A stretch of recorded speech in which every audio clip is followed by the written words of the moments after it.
First of all, on behalf of O'Reilly and Strata, I would like to welcome all of you, the three of you, to Strata. I know it's your first time here. And you're breaking two records. The first one is we have never seen these many number of suits and ties on stage at Strata ever before. So congratulations. We appreciate it. You guys look great. You guys make Strata look great. Big data is sexy, right? It's fantastic. But also, I think I'm very excited about pulling together thought leaders in our industry and talking about a topic that's, I think, getting a lot more press outside where big data has kind of been birthed and has transformed the industry on the West Coast in the digital space, but obviously is near and dear to an industry that's close to us, but also is a key piece of our industry. And a common belief that the four of us have shared that as we come from some very trying times for our industry in the last few years, that a rebirth of our own industry is going to be driven by big data as well. So thank you for coming here. We really appreciate it. And with that, I want to start with my first question. I'm actually looking forward to this as much as you guys are. These guys are really, really good, I promise that. The first one comes from what I would call the constraints on our system, right? We've come from one of the biggest credit crises our generation has seen, probably will see, hopefully probably will see. Regulatory pressure, everything from Dodd-Frank to CFPB and acronyms that I don't understand, or I may understand, but a lot of the other people don't. A rapidly commoditizing industry, right from cap markets, trading to consumer banking. And then this massive democratization of technology that we have seen start on the other coast and rapidly come towards us. New tools, new technologies. And Richie, I mean, asking you, is this going to result in an emergence of new business models that fundamentally transform the industry? Yeah, I mean, there's no question. So I guess it was Rahm Emanuel who said you can't let a good crisis go to waste. So I guess that's about the only optimistic thing I'll say with some of the regulation. But no, seriously, the Dodd-Frank Consumer Protection Act, if you look at one of the key transformations you're going to see is in the OTC derivatives market. So this is a very, very large, meaningful market, which was largely the domain of large banks, large institutional investors, large corporates. It's not for the faint-hearted, so to speak. And it's measured in hundreds of billions of notional dollars, some 600 billion outstanding of rate swaps today. And in simple terms, Dodd-Frank states if it can be cleared, it will be cleared. And if it's cleared, it must be traded on a swap execution facility. So if it can, it will be, and then it will be traded on a SEF, the swap execution facility. Without boring you in all the regulation, what that really will mean is that everything now, which was opaque and pretty much a bilateral market, only privy to those party to the contract, will now have to execute these contracts on these swap execution facilities.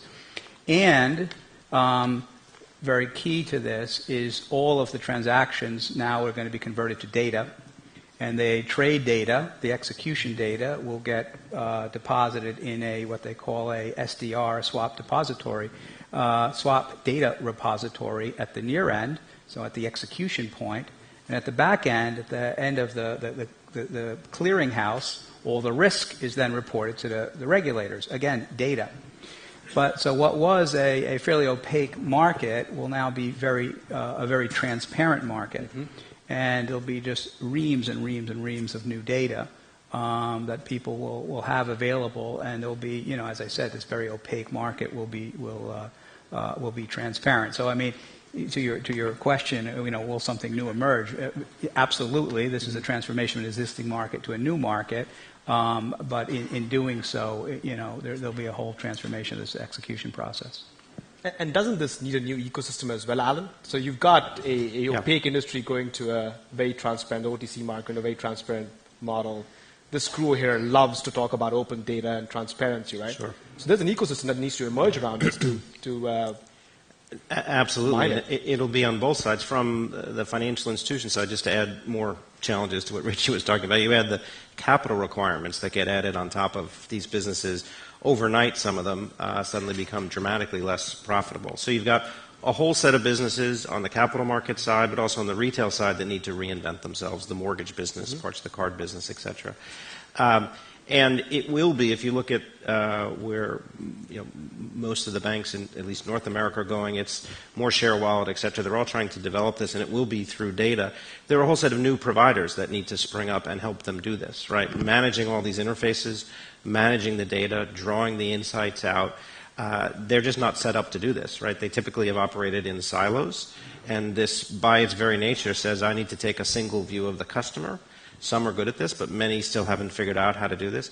That's a real skill. And there are a set of tools and capabilities, many of which, as they explore cloud and other capabilities, will be done at least in partnership, if not completely outside the enterprise, to let this happen. So there'll be a dramatic opening up, right? It really will be in many cases.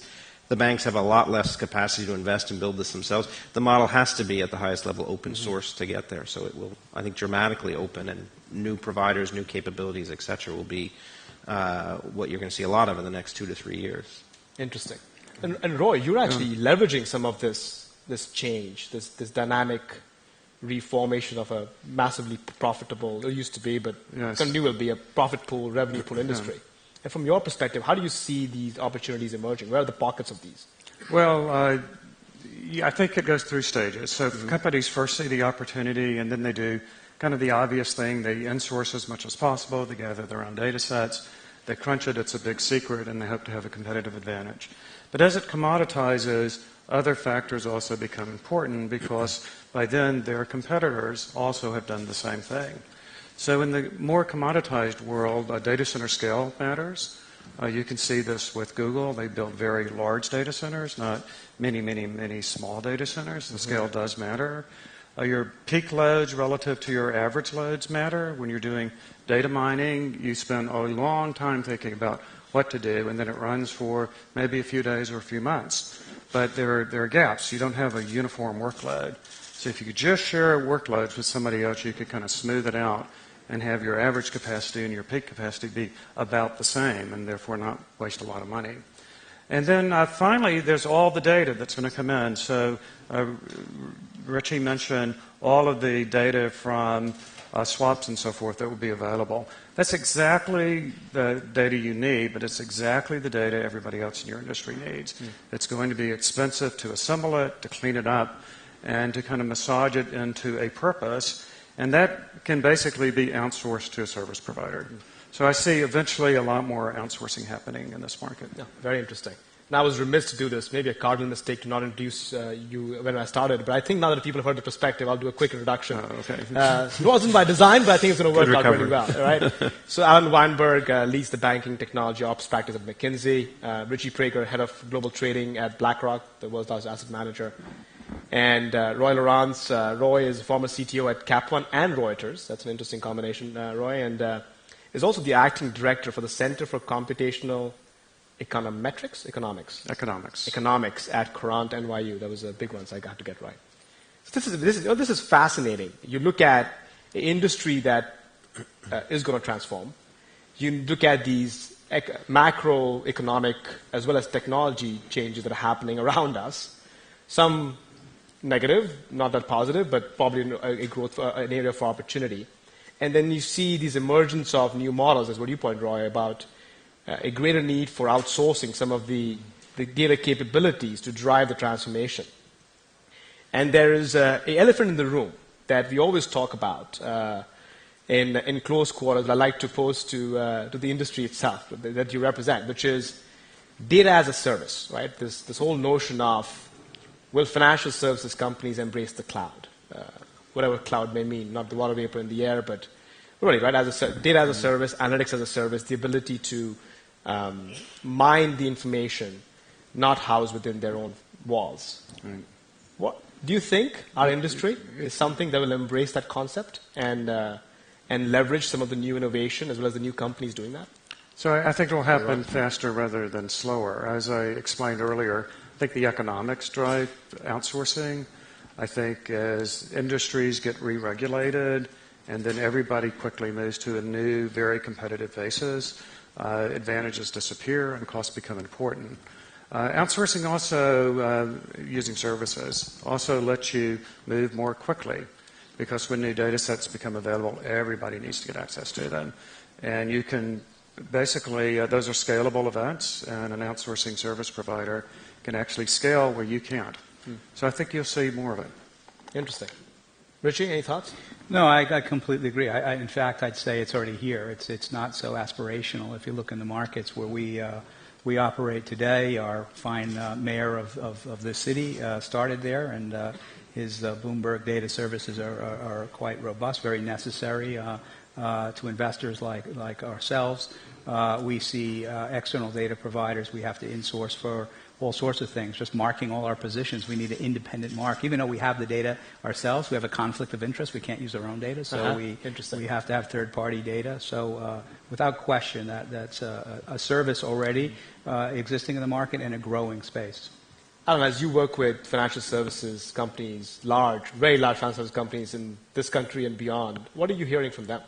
I think I would agree with what we've been saying. I think coming out of the crisis, there was a big push towards sourcing. That sort of came back, tamped down a little bit as things improved. But I think if you look at most of the large IT organizations across banking, they are essentially looking out to a future where there's not a lot of growth, where there's going to be more pressure on costs. At the same time, more and more parts of their business are driven by technology, and so they need to increase spend. And they're saying we can't continue to do what we've always done, which is build it ourselves, build unique solutions for what in many cases are effectively commodity functions. And so you're going to see more separation. At first, I think you'll see it internally, use of clouds internally to create standards, and then that puts you into a what I would almost call a continuous sourcing mode, where you're finding more and more pieces of your environment that you can give to outside providers.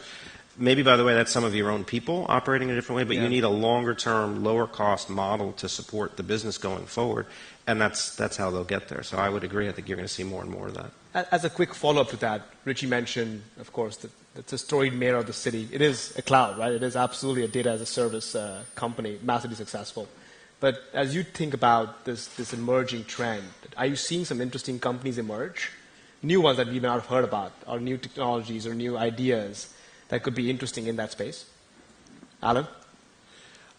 So I think there are a set of new companies that are out there, all across the board, from data cleansing, data management, I think in particular around the critical issue for a lot of these institutions, which is how do we get the single view of the customer? That has been an issue where internally they've, in many cases, have hundreds of people, sometimes working together, sometimes not, to try and solve those problems. But there are a whole set of issues where there are some very interesting technologies, and it'll kind of sort out over the next 2 or 3 years. But I think you'll see new names that you haven't heard of become almost household names very quickly, just given the demand and the dynamics of the industry. Why are some of these?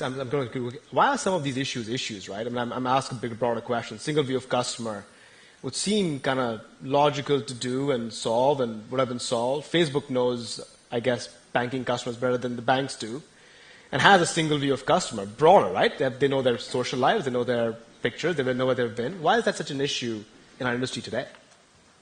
Well, or things like those. The simple answer, a lot of complicated reasons, but I think the simple answer is for most of these institutions, they have been run like silos, either because they grew through acquisition and didn't do that much integration, and so even on the front end where the businesses came together, a lot of the systems were kept separate, or they just did it intentionally as a way to grow quickly. And single view of the customer means having a view across those businesses and then being able to execute. So even if you had the data in one place, it wasn't always easy to figure out, even from the simple question of, if I hand a customer to you and give you information about a mortgage product, but I'm doing it from the card side, right, how do we manage that transaction internally and get paid for it? Yeah, so it's almost internal reasons as much as technology issues. Does that transcend to not just a customer view, but also an asset view? The ability to look at an asset. So, Rich, I see you nodding. Yeah, I mean, clearly, as an investor, I mean, we're a large money manager. We invest in a lot of consumer-related, assets, whether it be mortgage being the biggest asset class, or other receivables, credit cards, or even student loans. I mean, that whole securitized product was based on, a set of assumptions which we clearly learned in the 2008 credit crisis were wrong.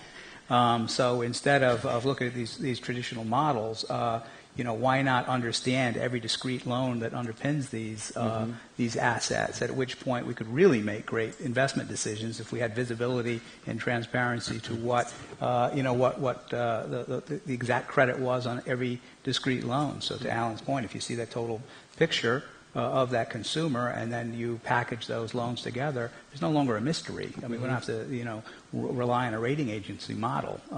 We'll know the truth. Yeah, interesting.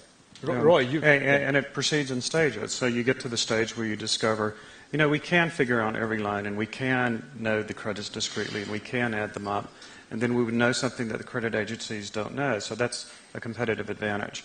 But then you wait several years, and all of a sudden your competitors are doing it. So now you need to shove that back into something that looks like a credit agency, right? Or you just read the data. And that's where the Bloombergs of the world come in, because what they have is this huge number crunching machine where they crunch all the data, and then they show you the result in a nice, simple graph that you can use to make a decision. So it's kind of a cycle. It's an interesting thought that came to me as you guys were talking about it, because you look at the core of banking, right, which is managing risk-reward efficiently for the larger economy, not just for the institutions. And it seems to me, as I hear you talk, that data analytics should be very pervasive in every single decision, whether it's consumer lending, helping a consumer age or make the right decisions, right, as an advocate of the consumer, to all the way to the point you made on the securitized assets, which at some point come from the same consumer. What Wall Street trades is coming from the consumer as well. How pervasive is it? How pervasive are data analytics as you look at the life cycle of financial services, right? We erred in calling this panel big data in banking. It's really big data in financial services broadly. How pervasive is data analytics in the industry? And given all the pressures we started off talking about, is it going to provide the competitive edge to the players as we look to transform the industry coming out of the crisis?